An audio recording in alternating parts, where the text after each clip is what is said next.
There comes a moment when silence becomes louder than love, when the echo of their absence burns more than their betrayal ever could. And in that moment, your healing begins, not with forgiveness, not with peace, but with power. This isn't just a video about getting over heartbreak.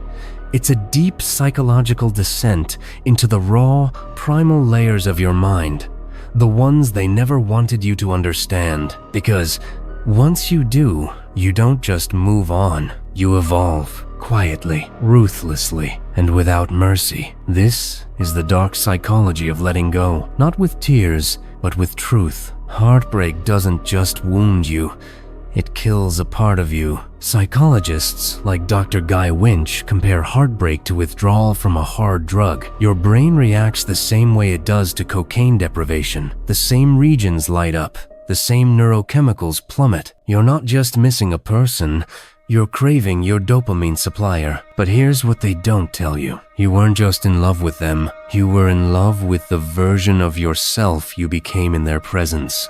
Their attention validated your worth. Their absence now threatens your identity. So how do you survive a psychological death? You kill what's killing you, not them, but the illusions, the maybe they'll come back, the what if I tried harder, the someday we'll fix this number. You don't fix a ghost, you bury it. Sigmund Freud once said, "We are never so defenseless against suffering as when we love." Freud believed heartbreak opens a gate to the unconscious, resurrecting everything we've repressed. Childhood rejection, parental neglect, all of it comes roaring back. Why? Because heartbreak doesn't hurt for what was lost, it hurts for what it reminded us we never had. Freud called this repetition compulsion.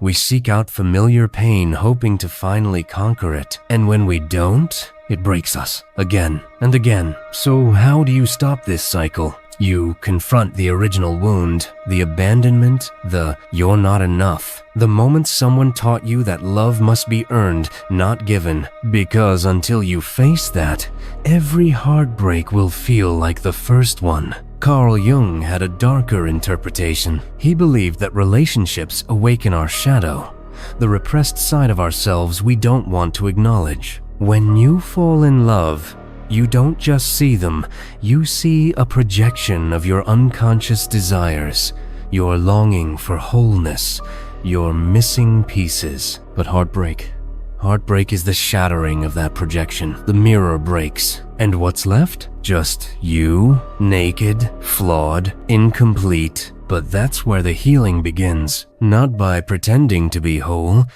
but by confronting the chaos inside you. Jung said, "One does not become enlightened by imagining figures of light, but by making the darkness conscious." This is your darkness.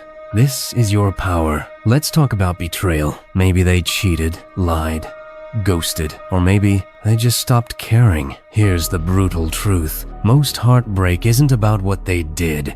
It's about what you thought they'd never do. You projected loyalty, depth, a soul connection, but were they ever that person? Or did you just need them to be? Psychologist Esther Perel says, "We're not just mourning the loss of a person, we're mourning the loss of a version of ourselves we had in that relationship." That's the betrayal. Not their actions, but your expectations. You don't get over heartbreak by staying soft. You get over it by becoming strategic. You go dark. You stop posting quotes and start building silence. You stop proving your worth and start withdrawing your presence. You stop chasing closure from the one who shattered you and create it yourself. This is called emotional transmutation. Take the pain and redirect it into your career, your fitness, your evolution, your new identity, the one that doesn't need validation, the one that walks away not to make them miss you, but because you finally saw them clearly. And what you saw wasn't worth your light.